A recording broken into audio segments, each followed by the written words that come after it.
నమస్తే, welcome to Vishwam TV. నేను మీ journalist Uday. విశ్వం TV ప్రతిష్టాత్మకంగా చేపట్టిన మున్సిపాలిటీ గ్రౌండ్ రిపోర్ట్ లో భాగంగా ఇవాళ మనము హైదరాబాద్ కు అతి సమీపంలో ఉన్నటువంటి యాదాద్రి భువనగిరి జిల్లా కేంద్రం, అదేవిధంగా భువనగిరి మున్సిపాలిటీ కేంద్రంలో ప్రస్తుతం మనం ఉన్నాం. ఈ భువనగిరి మున్సిపాలిటీ దాదాపుగా హైదరాబాద్ కు కూతవేటు దూరంలోనే, అంటే ఒక 40 నుంచి 50 కిలోమీటర్ల దూరంలోనే ఉంటుంది. భువనగిరి మున్సిపాలిటీ కొంత ప్రతిష్టాత్మకమైన మున్సిపాలిటీ తెలంగాణ రాష్ట్రంలోనే పోలిస్తుంది. ఎందుకంటే అతి పురాతన మున్సిపాలిటీలో భువనగిరి మున్సిపాలిటీ ఒకటి. ప్రస్తుతానికి భువనగిరి మున్సిపాలిటీలో కాంగ్రెస్ పార్టీ ఎమ్మెల్యే కుంభం అనిల్ కుమార్ రెడ్డి ప్రాతినిధ్యం వహిస్తున్నాడు. గతంలో తెలంగాణ ఏర్పాటు దగ్గర నుంచి ఒక్కసారి మాట్లాడుకుంటే 2 పర్యాయాలు కూడా పైల శేఖర్ రెడ్డి బీఆర్ఎస్ పార్టీ నుంచి ఇక్కడ ప్రాతినిధ్యం వహించాడు. అదేవిధంగా ప్రస్తుతానికి కాంగ్రెస్ పార్టీ నుండి కుంభం అనిల్ కుమార్ రెడ్డి ప్రాతినిధ్యం వహిస్తున్నారు. మొత్తానికి భువనగిరి మున్సిపాలిటీ కేంద్రంలో 60,000 పైచిలకు జనాభా ఇక్కడ నివసిస్తున్నారు ఓటర్లుగా. అదేవిధంగా 34 నుంచి 35 వార్డులు ప్రస్తుతం ఈ మున్సిపాలిటీలో ఉన్నవి. అత్యధికంగా ఈ మున్సిపాలిటీ వార్డులన్నింటిలో నుంచి కలిపి 125 మంది పోటీలో ఉన్నారు. ప్రస్తుతానికి భువనగిరి మున్సిపాలిటీ మున్సిపల్ ఎన్నికల్లో రసవత్తరంగా మారబోతుంది. ప్రజలు ఏ పార్టీకి పట్టం కట్టబోతున్నారు. అదేవిధంగా మరొక విషయం ఏంటి అని అంటే, భువనగిరి మున్సిపాలిటీకి కూతవేటు దూరంలోనే యాదాద్రి కూడా మనకు ఉన్నది. ఏదైతే మనం యాదగిరి గుట్టగా పిలుచుకునేటువంటి యాదాద్రి లక్ష్మీ నరసింహస్వామి టెంపుల్ కూడా అతి సమీపంలో ఉన్నది. రాష్ట్రంలోనే ప్రతిష్టాత్మకమైన ఆలయం. అదేవిధంగా మరికొద్ది దూరంలోనే కిలా భువనగిరి, అంటే భువనగిరి కోట కూడా దగ్గరే ఉన్నది. అది కూడా ఒక చారిత్రాత్మకమైన కోట, చారిత్రాత్మకమైన గుట్ట. అదేవిధంగా దాని మీద ట్రెక్కింగ్ కానీ విదేశీ పర్యాటకులు కూడా ఎప్పటికప్పుడు రావడం ఇక్కడికి చేస్తూ ఉంటారు. అంటే మొత్తానికి భువనగిరి అనేది ఒక పర్యాటక కేంద్రంగా కూడా మనం చెప్పుకోవచ్చు. అట్లాంటి భువనగిరి కేంద్రం మరి అభివృద్ధికి ఎట్లా ఉంది? అభివృద్ధిలో ముందంజలో ఉందా, వెనకంజలో ఉందా? గత బీఆర్ఎస్ ప్రభుత్వంలో ఏ మాత్రం అభివృద్ధి చెందింది భువనగిరి మున్సిపాలిటీ? ఇప్పుడు ప్రభుత్వం ఏర్పడి కూడా, అంటే అధికార ప్రభుత్వం ఏర్పడి, కాంగ్రెస్ పార్టీ ప్రభుత్వం ఏర్పడి కూడా 2 సంవత్సరాలు కావస్తా ఉంది. ఈ 2 సంవత్సరాలు ఇక్కడ జరిగిన అభివృద్ధి ఏంటి? మౌలిక వసతులు ఎట్లా ఉన్నాయి? మౌలిక సదుపాయాలు ఎట్లా ఉన్నాయి? ఇక్కడ ఎస్పీ ఆఫీస్ కానీ, కలెక్టరేట్ కానీ ఇవన్నీ కూడా ఇదే భువనగిరి టౌన్ లో ఉన్నవి. సో ప్రజల్లోకి వెళ్ళి ప్రజల అభిప్రాయాలు తెలుసుకుంటూనే నాయకుల యొక్క మనోగతాన్ని కూడా తెలుసుకునే ప్రయత్నం చేద్దాం రండి. భువనగిరి మున్సిపాలిటీకి సంబంధించి పట్టణ కేంద్రంలో కొంతమంది యువత కూడా మనతో పాటు ఉన్నారు. వారిని అడిగి ప్రధాన సమస్యలు ఏంటి, జరిగిన అభివృద్ధి ఏంటి అనేది వారి మాటల్లోనే తెలుసుకుందాం. అన్న నమస్తే. నమస్తే సార్. మీ పేరన్నా? నా పేరు అనిల్ కుమార్, పడిగల అనిల్ కుమార్. ఏంటంటే ఇప్పుడు ప్రధానంగా వచ్చేసి మనము మొట్టమొదటిగా చెప్పుకోవాల్సింది ఏంటంటే, మనకు తెలంగాణ రాష్ట్రంలో మొట్టమొదటిగా చెప్పుకోవాల్సింది ఏంటంటే నిరుద్యోగ వ్యవస్థ. ఈ నిరుద్యోగ వ్యవస్థలో చాలా మంది నిరుద్యోగులు చాలా ఎక్కడెక్కడనో ఇప్పుడు ఉద్యోగాలు లేక మొత్తము పట్టణాల్లో ఏంటంటే కాలక్షేపం చేయాల్సిన పరిస్థితి ఎదురైంది. ఏంటంటే ముఖ్యంగా చెప్పాలంటే, గతంలో బీఆర్ఎస్ పార్టీ తెలంగాణ రాష్ట్రాన్ని సాధించుకొని కొంతమందికి ఉద్యోగాలను కూడా ఇవ్వడం జరిగింది. అలాగే కాకుండా కాంగ్రెస్ పార్టీ కూడా మనకు ఉద్యోగాలు అనేది ఇస్తున్నది, కానీ జాబ్ క్యాలెండర్ అనేది కరెక్ట్ లేదు. బట్ ఇంకోటి ఏంటంటే, మనం చూసుకున్నట్లయితే గతంలో తెలంగాణ రాష్ట్ర సమితిలో ఉన్నటువంటి బీఆర్ఎస్ పార్టీ మాజీ సీఎం అయితే చంద్రశేఖర్ గారు అయితేనేమి, ప్రస్తుతం ముఖ్యమంత్రి ఎవరైతే ఉన్నారో, విద్యార్థులు చాలా గొంతు కోసుకున్నటువంటి పరిస్థితి ఏంటంటే, ముఖ్యంగా ఏంటంటే స్కాలర్షిప్స్ అనేది చాలా ఇంతవరకు పెండింగ్లో ఉన్నటువంటి స్కాలర్షిప్స్ అనేది రాలేదు.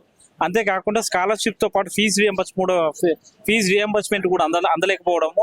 అంతేకాకుండా ఇప్పుడు గతంలో బీఆర్ఎస్ ప్రభుత్వంలో ఉన్నటువంటి బెస్ట్ అవైలబుల్ స్కీమ్స్ అనేది ఉంటుంది. అంటే BAS అంటే ఒక సోషల్ వెల్ఫేర్ సంబంధించి కానీ, ఒక బీసీ వెల్ఫేర్కి సంబంధించే కానీ, ఒక మా పేదవాడికి విద్యార్థికి 1 నుంచి 10వ తరగతి వరకు పేదవారికి ఉచితంగా విద్యను అందించేటువంటి బృహత్కరమైన కార్యక్రమం ఇది.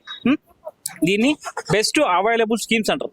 ఇది తెలంగాణ రాష్ట్రంలో గౌరవ కేసీఆర్ గారు, మాజీ ముఖ్యమంత్రి గారు దీన్ని స్టార్ట్ చేసి చాలా మనకు దాని యొక్క ప్రతి ఒక్క విద్యానిధులు కూడా సమర్పించారు. బట్ ఈ కాంగ్రెస్ గవర్నమెంట్ వచ్చినప్పటి నుంచి ఈ BAS అనేది బెస్ట్ అవైలబుల్ స్కీమ్ మొత్తము రాష్ట్ర వ్యాప్తంగా మొత్తము చక్కర్లు కొడుతుంది. ఇప్పుడు స్కూల్ మొత్తము ఆ విద్యా వ్యవస్థ మొత్తం భ్రష్టు పడే ప్రమాదం చాలా ఉంది. ముఖ్యంగా ఏంటంటే, ఈ రోజుల్లో తల్లిదండ్రులు ఏం చేస్తున్నారంటే, ప్రతి ఒక్కరూ వాళ్ళ పిల్లల్ని మెరుగైనటువంటి నాణ్యమైనటువంటి విద్యను అందిస్తే చాలనే ఆలోచనలే ఉన్నారే తప్ప, మేము అవి సంపాదించాలని ఇవి సంపాదించాలనేది లేదు.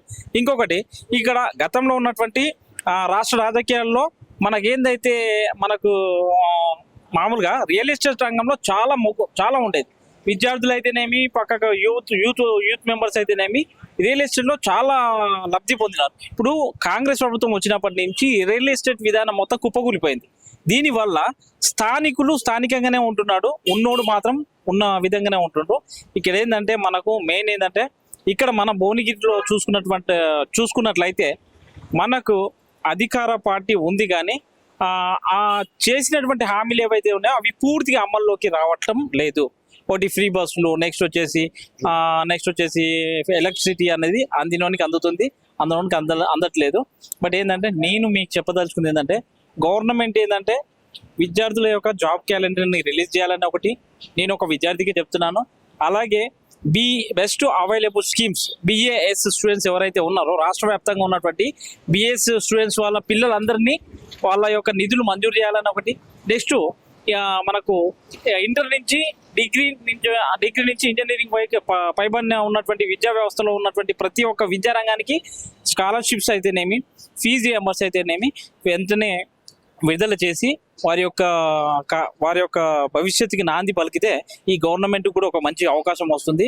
లేకపోతే రాను రోజుల్లో ఈ కాంగ్రెస్ కి అనేది పదం అనేది ఉండదని చెప్పేసి నేను చెప్తున్నా. ఇంకో ప్రశ్న చెప్పండి. నేను ఒక విద్యార్థిగా, నిరుద్యోగుడిగా ఎస్ భువనగిరి నుండి హైదరాబాద్ పోవడం అనేది ఒక ప్రశ్నార్థకం. ఎస్ ఎస్ ఇక్కడ నుంచి అక్కడ పోయి మనం రూమ్ రెంట్ కానీ ఇట్లాంటి ఇబ్బందులన్నీ పడవచ్చు. ఎస్ కానీ భువనగిరి అనేది హైదరాబాద్ చాలా కూతవేటు దూరంలో ఉంది, 50 కిలోమీటర్ల దూరంలో. ఎస్ ఎస్ గవర్నమెంట్ ఇప్పటికైనా సరే భువనగిరి కేంద్రంగా చేసుకుని ఐటీ టవర్లు లాంటివి కావచ్చు, ఎస్ నిరుద్యోగులకు ఇంకొంత ఫెసిలిటీస్ ఇక్కడ ఇవ్వడం కావచ్చు. భువనగిరి కేంద్రంగానే ఉద్యోగ కల్పన ఎందుకు చేయకూడదు అని అంటే ఏం చెప్తారు? అంటే మామూలుగా ఇప్పుడు ఏంటంటే ఇక్కడ ఉన్నటువంటి యువకులు, స్థానికులు అంతా ఏం చేస్తున్నారంటే ఇక్కడ మనకు స్థానికేతరగా అంటే హైదరాబాద్ ప్రాంతంలో మనకు ఉద్యోగాలకు వెళ్ళి రావాల్సి వస్తుంది. అంటే సుమారు 8,000 నుంచి 12,000 రూపాయలకు తీసుకొని పొద్దున వెళ్ళి మళ్ళీ రాత్రి రావడం జరుగుతుంది. మనకేంటంటే ఇక్కడ ఇండస్ట్రియల్ లాంటిది ఏదన్నా ప్రభుత్వం ఇట్లా ఏదన్నా ఏర్పాటు చేసినట్లయితే ఇక్కడ స్థానికులు చాలా మంది ఉన్నారు. చాలా లేదన్నా కానీ భువనగిరి డివిజన్లోనే కాదు, భువనగిరి యాదాద్రి జిల్లాలో మొత్తం సుమారుగా లేదన్నా కానీ మనకు 40,000 పై చిలుకు మనకు విద్యార్థులు నిరుద్యోగులుగానే ఉన్నారు ఇప్పుడు ప్రజెంట్ గా. ఇప్పుడు వాళ్ళందరికీ మనకు ఐటీ సెక్టర్లు ఇక్కడ మనకేంటంటే మన కలెక్టరేట్ ఉంది మనకు కొత్తగా నూతనగా.